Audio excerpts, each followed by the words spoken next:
Je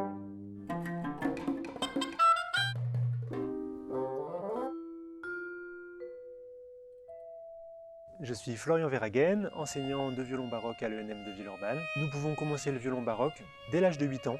Ce cursus s'intitule l'école d'Orphée. En musique ancienne, nous avons à la fois une approche anticonformiste, parce qu'elle bouleverse un peu les codes qui sont établis, par exemple dans le violon classique.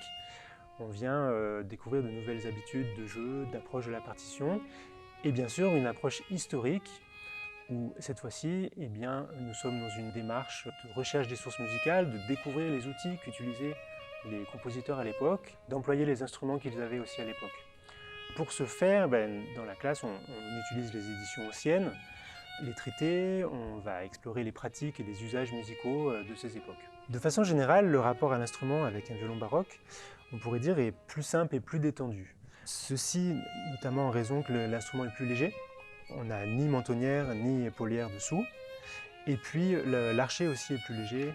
Dans ce que nous traduisons dans la musique, il n'y a pas forcément besoin d'avoir un caractère soutenu, appassionato. Le violoniste baroque a un peu pour rôle d'avoir un jeu d'acteur. On va emprunter les affects, on va devoir traduire les caractères de chaque ligne de musique et puis exprimer toujours toutes les émotions en fonction des tonalités. En termes de techniques, les techniques que nous allons employer sont beaucoup sur la prise de son, comment on module ces sons-là justement. On va apprendre à utiliser des archets de taille et de poids différents et créer tout un vocabulaire d'articulation. Enfin, un des gros travaux du violoniste baroque, ça va être la technique de la main gauche. Le répertoire du violon baroque est très grand parce qu'il occupe le XVIe siècle, le XVIIe siècle, le XVIIIe siècle, on peut déborder sur le répertoire préclassique.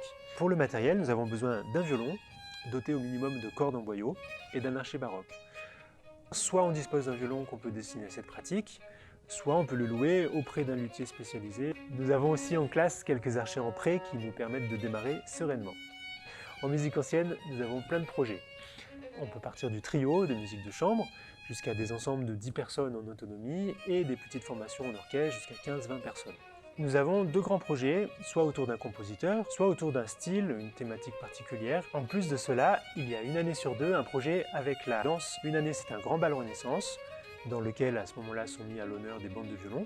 Et l'année suivante, c'est un projet avec la belle danse, la danse baroque. Nous avons plusieurs temps dans la semaine, un temps avec le cours d'instrument.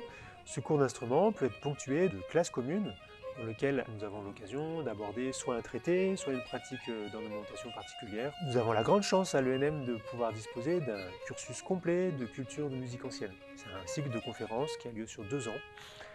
Et nous proposons également des cours de danse baroque. Parfait. Donc 3 minutes, je pense. Donc on est bon, pas On est très très bien.